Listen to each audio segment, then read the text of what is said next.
another picture of them working along the bean field. They really didn't have any problems dealing with the farmers as far as crops and everything. And now where they're at now, they would have problems. Their crops are out of the field, so the timing-wise, that worked out well for any crop damage. There's just a couple more transition and some fittings there showing those. And I really don't know what they're showing there. I don't like that photo. It's just I got to take that one out. Yeah, you better. That's not very good. This is the one taken beforehand. The water line went right through. You can see the stake here where it's going. We took this photo because the property owner was right. He was pretty nervous about his mailbox here, and we were able to get past it without tearing up his mailbox. We did tear up a little bit of his landscaping here that is easily replaced. So. Again, we're showing a transition coming out of the borings across the interstate or highway there. Here is a butterfly valve and incorporation stops. This is located on the east side of the creek crossing. Again, as required by DNR, you have to valve it on both sides of the creek so that if you ever have a problem or leak in there, you're able to shut the line off underneath the creek. And then we have these two corporation stops, which will allow like a leak detection system to be installed so you can confirm whether or not your pipe's leaking or not across the creek. Again, it's a lot of added insurance that have fairly cheap costs. So. Again, but I'm on the credit. DNR requires all this. So. And there's just, I think this is where we're tying in. Again, you can see the Clifty Creek is right here, and we can see we're a lot lower, and we're coming up the hill to continue on at that point. There's another shot of it. So the pipeline isn't just always at 4 feet. We go up and down some places.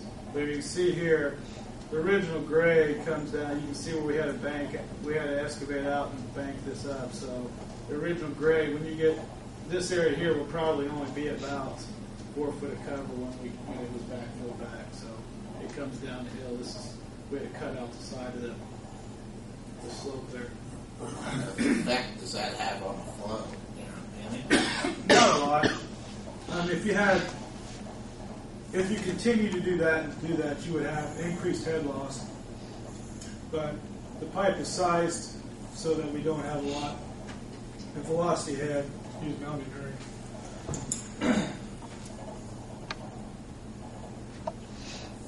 The pipe was designed to carry a velocity of around somewhere between 3 and 5 feet per second. When you have a lot of twists and turns, if you have an increased velocity, say in the neighborhood of 8 to 10 feet or higher, then you have a lot more head. And all that would really do would be your pumps would have to pump harder.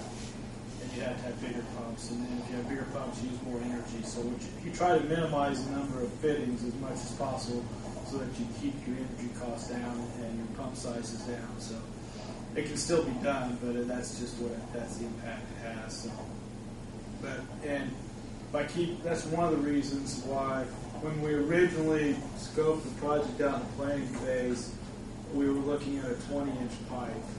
But after getting into the detailed design, the head losses and the velocity heads were getting a little higher than we'd like. So then we increased the pipe size, which cut down the velocities, so that we didn't have as much head condition. How many pumping stations will there be between you? There's only really you have the one at your existing one at the Flat Rock Reservoir, and then you have the one at the Reservoir. the rest of it's just gravity, pretty much. Gravity. It flows by gravity then, or no? What flows into at Flat Rock? It flows by gravity from the river into.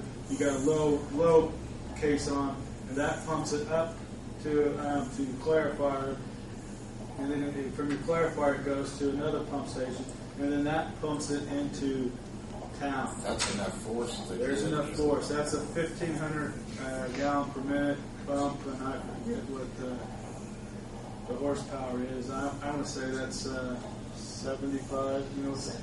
Is it 75 horse? So yeah, it has enough force to pump it from Flat Rock all the way into the treatment plant.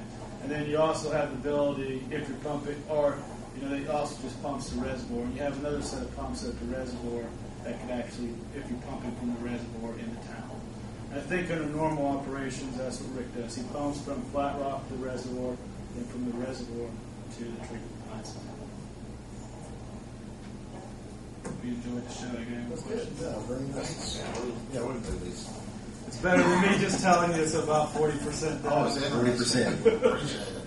Yeah, very good. Are you happy with the work that's being done? Yeah, so far it's went pretty well.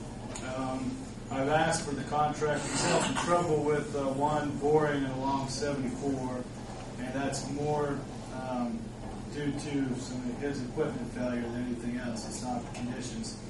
So I'm getting a little concerned that if he has continued having these equipment problems with the same boring, he's got one more big bore along 74, and he's also got the bore under State Road 3. And those are two big bores, so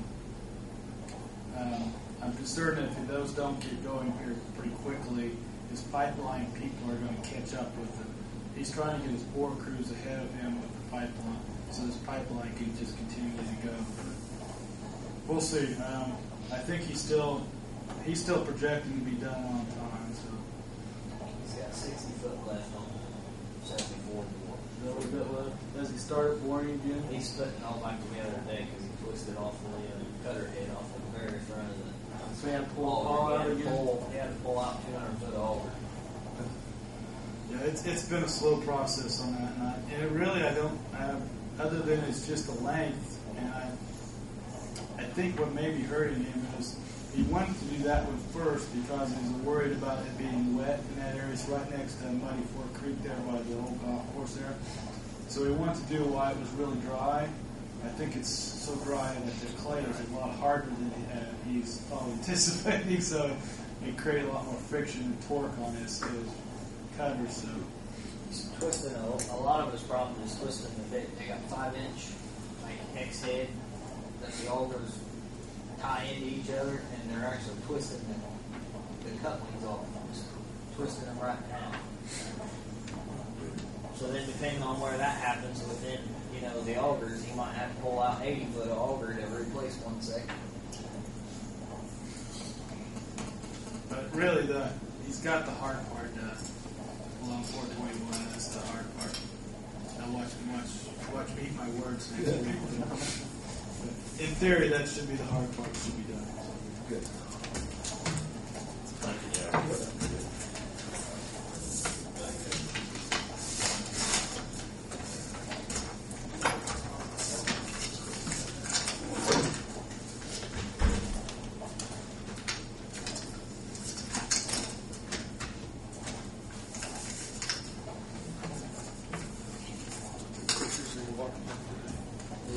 From the air. Rick, you know, this area have anything that came before the board? I don't believe so. He's in an executive session right now. Okay. Does anybody else have anything to bring up before the board? I'm gonna call back up there. They shut down. Not